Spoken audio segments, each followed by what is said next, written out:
Travel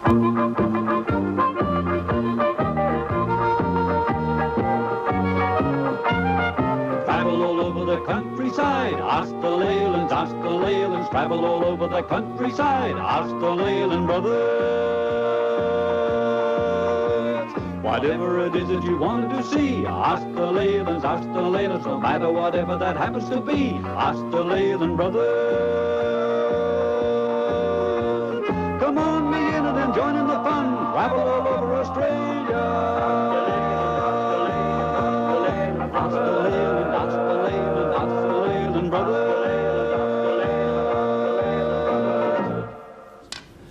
This week we have two completely different stories for you. Where do we start, Mal? Well, our first story is really a two-part story. We join the famous Indian Pacific Railway here at Port Pirie and travel into the inland of South Australia, and then following the Trans-Australian Railway all the way, we go across the Nullarbor plains and on to Kalgoorlie, looking all this time not only at the way the train makes the journey, but the behind-the-scenes activities which take place. Finally, we conclude our journey when we reach Perth. Where to then, Mike? Then we go to New Zealand, to the South Island, to a small place called Hanmer Springs, here in the northern section of the South Island, where we meet a man who catches deer out of helicopters. He catches them and brings them back alive to his deer farm.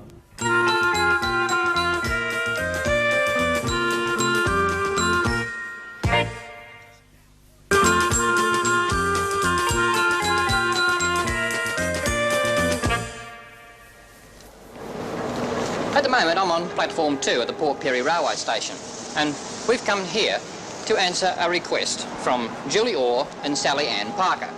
Now they say, we would like to see how the Indian Pacific works and what form of land it goes through. Well, the train here is the Indian Pacific, and shortly we'll be boarding the train and travelling west to Perth. Of course, the Indian Pacific starts in Sydney and travels right across. We'll be just joining here at Port Pirie. But our story begins much earlier in the day.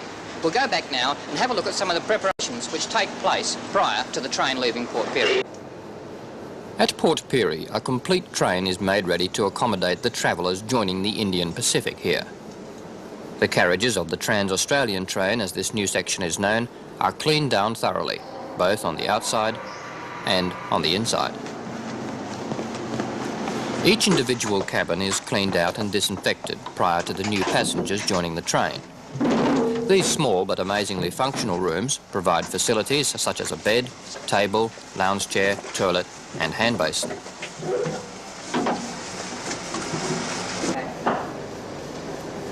In a large kitchen, pre-cooking of food has been taking place all day in readiness to join the Indian Pacific when it pulls out in the afternoon. Hundreds of meals each day are made ready here, but the final cooking takes place on the train itself.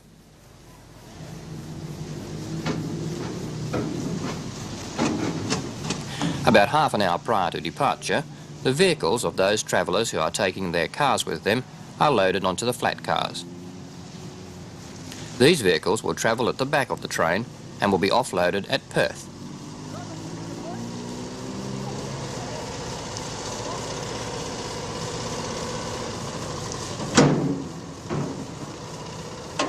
Each vehicle is driven on and off by the owner and is locked up and tied down for the entire trip. Any personal items required for the two-day journey must be taken to the cabin on the train, as no access to the vehicles is available once underway.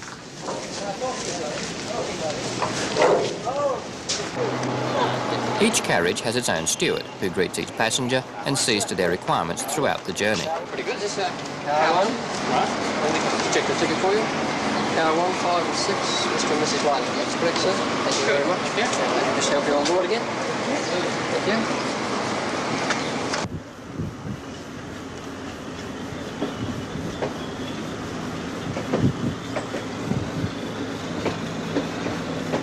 As the train begins its journey, we have a chance to investigate and settle into our cabin. The cabins vary from the smaller economy units we saw being cleaned earlier to the large deluxe cabin, which we find ideal for all our extra filming equipment and as a family room. It is fully self-contained. There you are. See the train?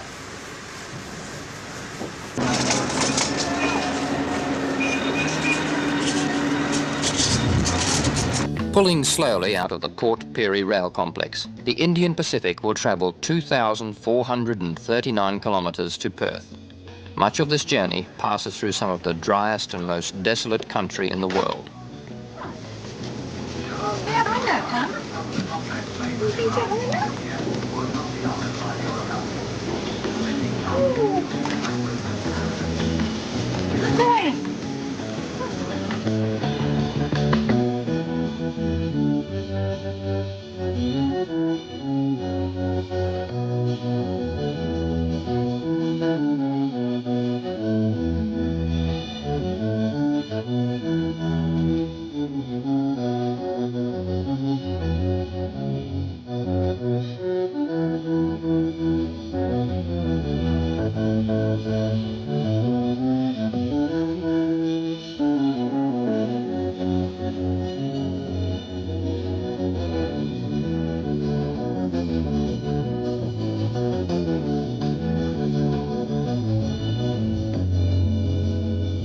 For the passengers on board the train, the next 2 days will be relaxing ones, with plenty of time to read a book or chat with friends.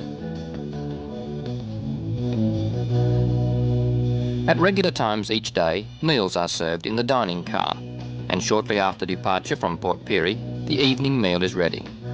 The dining car in the centre of the train, adjoining the lounge car, seats 48 and copes with the large crowd by breaking the meals into 3 sittings.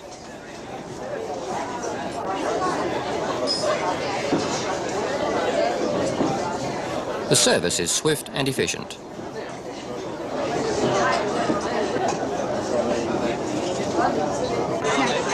Thank you. Later in the cabin, retiring for the night is easy. Can you watch Daddy put the bed down? Here comes the bed. There we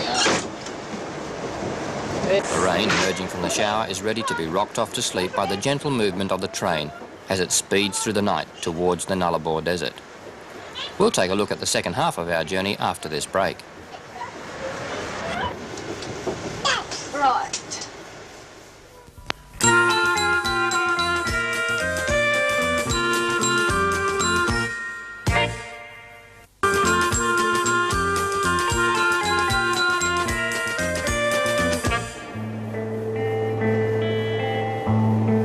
Dawn on the Indian Pacific finds us racing through red sand dunes scattered with mulga, saltbush and bluebush. This is the last of the winding track for a long time. Ahead is the vastness of the Nullarbor plains.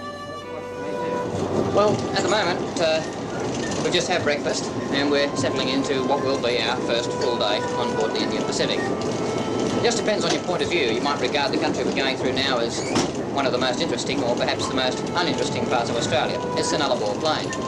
It's so flat and featureless out here that the railway line stretches for 478 kilometres without a bend, and that makes it the longest straight stretch of railway line anywhere in the world.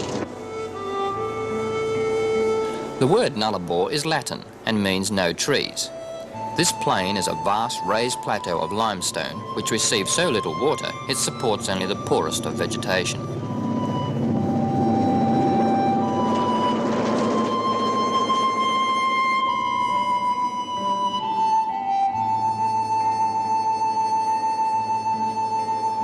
In the old days, the steam locomotives required stops every 60 to 100 kilometres for water and fuel. But the modern diesel whistles past most of the abandoned sidings without the need of stopping. Instead, the Indian Pacific makes one major stop on the trip between Port Pirie and Kalgoorlie, and that is at Cook.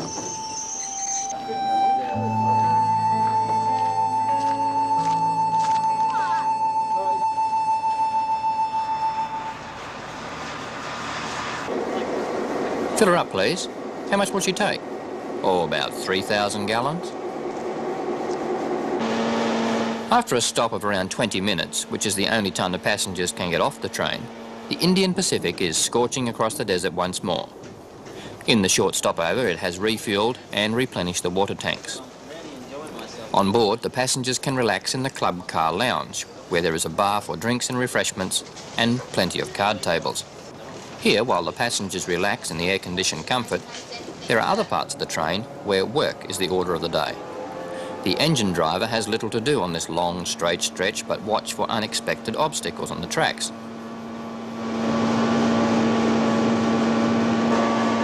It would naturally be easy to fall asleep with such dull countryside to look at, so the driver must press a dead man button every minute, otherwise an automatic system will bring the train to a halt.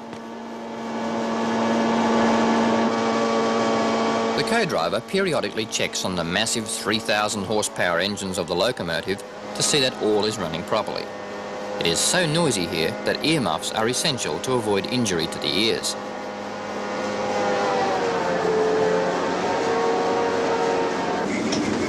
There's a special carriage with a fully equipped kitchen where a small army of cooks are preparing the meals for each sitting in the dining room. Working in an amazingly well laid out kitchen of stainless steel, the cooks are kept busy for the entire journey, very much like the kitchen of a large hotel.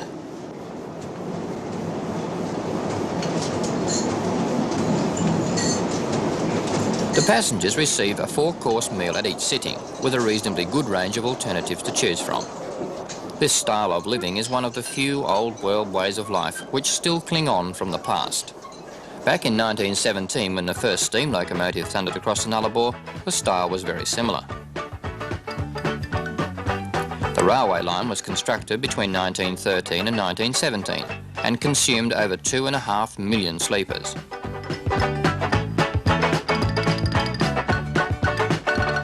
The track-laying machine made short work of the job, and with a massive body of men, amazing progress was made. 3,500 men toiled on the Nullarbor desert to complete this milestone in Australian railway history.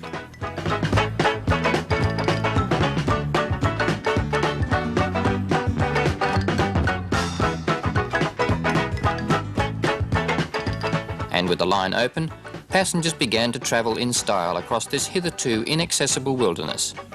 They sat on the train and gazed in amazement at the seemingly endless plains of the Nullarbor. The landscape hasn't changed a bit, but the comfort and style of the trains has.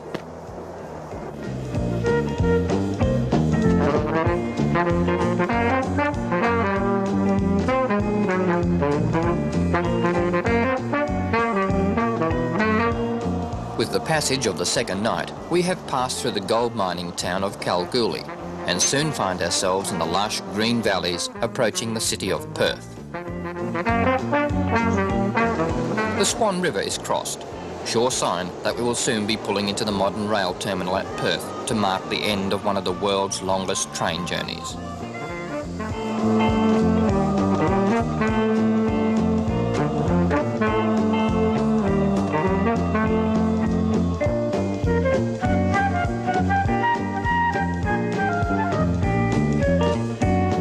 In the last few minutes, there is little to do but tick off the points of interest on the map and make ready to gather together all our possessions.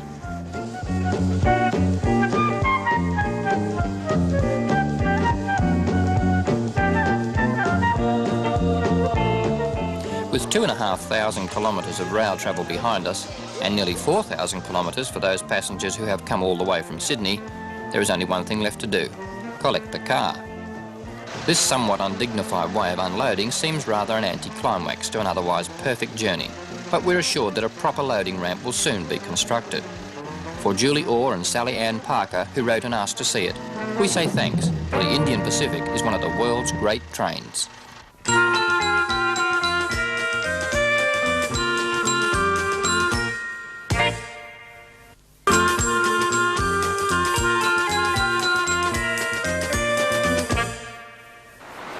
We've had a number of letters asking to see deer hunting in New Zealand. This one here from Mr. A. Tiller of DY New South Wales says, I wonder if you could show how the deer are hunted and caught and brought back over in New Zealand. Well, we're in the South Island at Hanmer Springs. We're going out with Ian Atkinson, who flies a helicopter here for a shooter, and they shoot the deer with a tranquiliser gun and bring them back alive. Ian Atkinson is a man who likes animals, and he intends to make sure there are some deer left around for future generations to see by shooting them with tranquiliser darts and not bullets.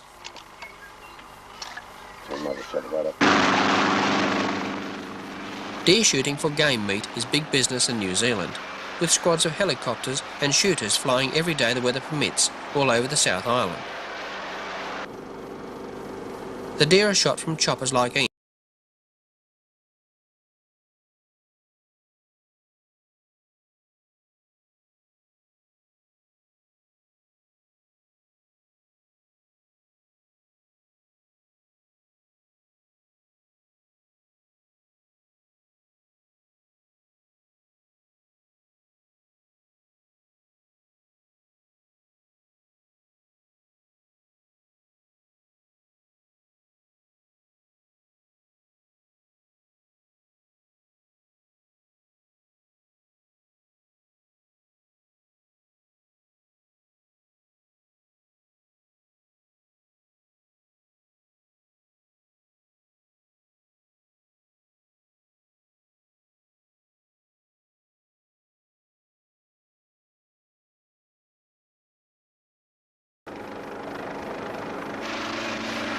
When out to shoot a deer with a tranquilizer gun, Ian and his shooters make an early morning start. The air must be still enough for Ian to get the helicopter into a good position for the shooter. The dart is only accurate for short distance, so the closer the better.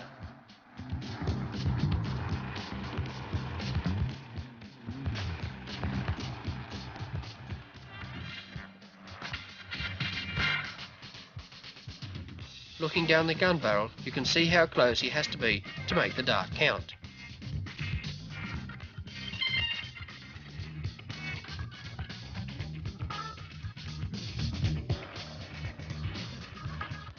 With 2 deers darted, Ian has to follow them while the tranquilizer drug takes effect.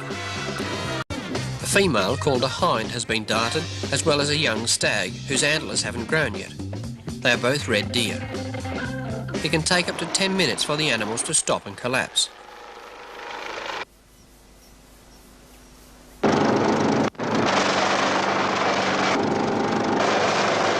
sling around the hind legs is sufficient for the short hop back to the deer farm.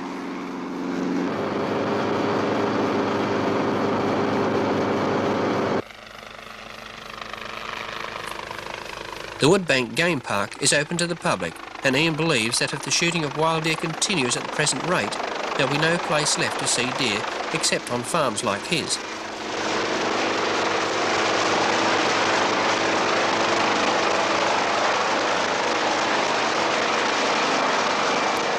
When the drugged hind is unhooked, Ian's nephew Paul Bevan and a farmhand Bill Adams take over. Ian and the shooter rush back to collect the young stag.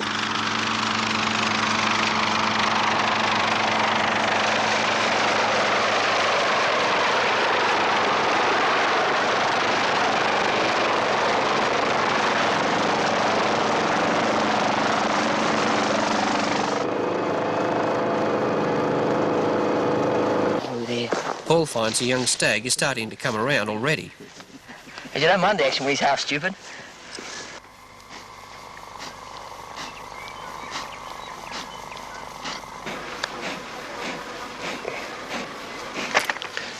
An antidote is soon injected into the hind.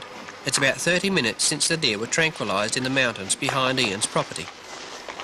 The antidote has an almost immediate effect, and she quickly gains her footing to explore her new home. You're lucky, aren't you? No one's going to shoot you, are they? You're the luckiest wee deer ever. Yes, you are. You're the luckiest wee deer. You're all right there. Yes, you are. You're the luckiest wee deer ever, aren't you? Hey?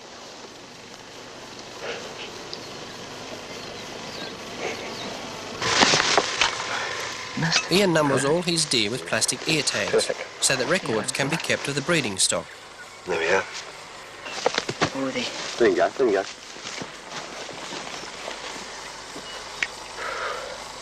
Here, little fella. Where you go? Come on! He shows us his main herd of red deer. He now has about 200 deer on his property. Kerry and Sandy are fascinated. This is one of Ian's main aims in collecting the deer, to allow the new generation to see them. Red deer were introduced to New Zealand in 1871 at Otago on the South Island. They were shipped from Scotland to be released for sport hunting by the Earl of Dalhousie. Is there much difference between farming deer than there is cattle? Similar to any farming, really. You've got to do your young stock well and wean them and dip them and drench them. It's just another extension of ordinary farming. And you still have to do souping of the country and all that as well? To a degree. I feel that to keep the game flavour in your meat, you've got to perhaps run them on a more native condition with native herbs and so on. If you run them in a irrigated type situation where there are a lot of animals per acre, I think you're going to lose this flavour, which is the attraction of wild game. You were mentioning earlier that you sell the antlers. What does that involve? Well, the antlers are sold to eastern countries as aphrodisiacs. Whether this works or not, I don't know. I haven't tried it.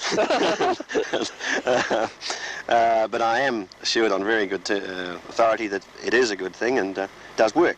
What do? They grind down the actual antler? Yes, they grind it. Some of them make them into wafers and freeze them, and they're processed, semi-processed here, and then they go to Korea, the ones that we sell are, and then they're finally processed there.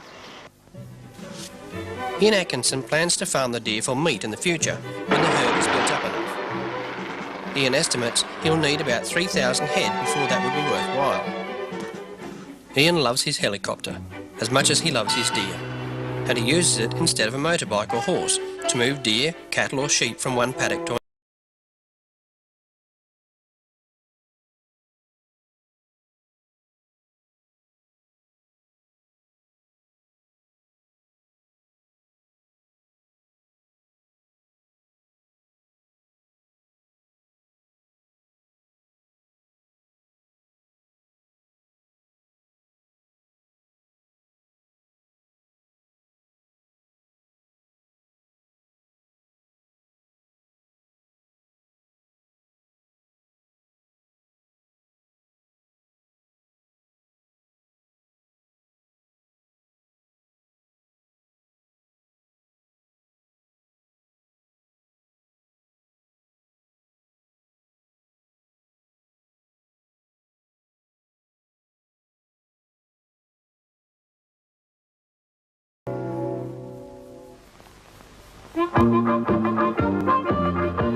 Travel all over the countryside, ask the Leylands, ask the Leylands. Travel all over the countryside, ask the Leyland Brothers. Whatever it is that you want to see, ask the Leylands, ask the Leylands. No matter whatever that happens to be, ask the Leyland Brothers.